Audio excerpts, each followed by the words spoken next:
সব কথা তোমাকে জানাবো ভেবেছিলাম। কিনে এনেছিলাম আকাশি রঙের বিলেতি হাওয়াই চিঠি। সে চিঠির অক্ষরে অক্ষরে লেখা যেত, কেন তোমাকে এখনো চিঠি লেখার কথা ভাবি। লেখা যেত, আমাদের উঠোনে কামিনী ফুল গাছে এবার বর্ষায় ফুলের ছড়াছড়ি। তুমি আর একটু কাছে থাকলেই বৃষ্টি ভেজা বাতাসে সে সৌরভ তোমার কাছেও পৌঁছত। আর তোমার উপহার দেয়া সেই স্বাচ্ছন্দ্য বিড়াল ছানা এখন এক মাথা মোটা অতিকায় হলো। সারা রাত তার হুঙ্কারে পাড়ার লোকেরা অস্থির। তোমাকে জানানো যেত, এবছর কলকাতায় গ্রীষ্ম বড় দীর্ঘ ছিল। এখন পর্যন্ত বর্ষার হাবভাবও খুব সুবিধের নয়। এদিকে কয়েক মাস আগেই নিউ মার্কেটের অর্ধেকের বেশি পুড়ে ছাই।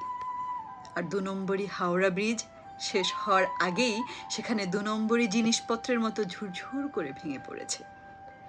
এদিকে এর মধ্যে আবার নির্বাচনে এসে গেল, অথচ কে কোন দল কার পক্ষে তা আজও জানা গেল না। কিন্তু এসব তোমাকে কেন জানাবো? এসব খবরে তোমার এখন কোনোই প্রয়োজন নেই, অথচ এর থেকেও কি যেন তোমাকে জানানোর ছিল। কিছু একটা আছে, কিন্তু সেটা ঠিক কি পরিষ্কার করে আমি নিজেও বুঝতে পারছি না। টেবিলের এক পাশে কাচের কাগজ চাপার নিচে ধুলোয় বাতাসে বিবর্ণ হয়ে আসছে হাওয়াই চিঠি। তার গায়ে ডাকের ছাপের চেয়ে একটু বড় অসতর্ক চায়ের পেয়ালার গোল ছাপ।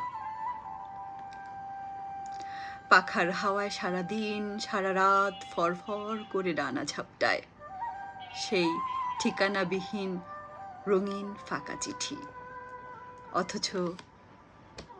অথচ তোমার কাছে তার উড়ে যাওয়ার কথা ছিল।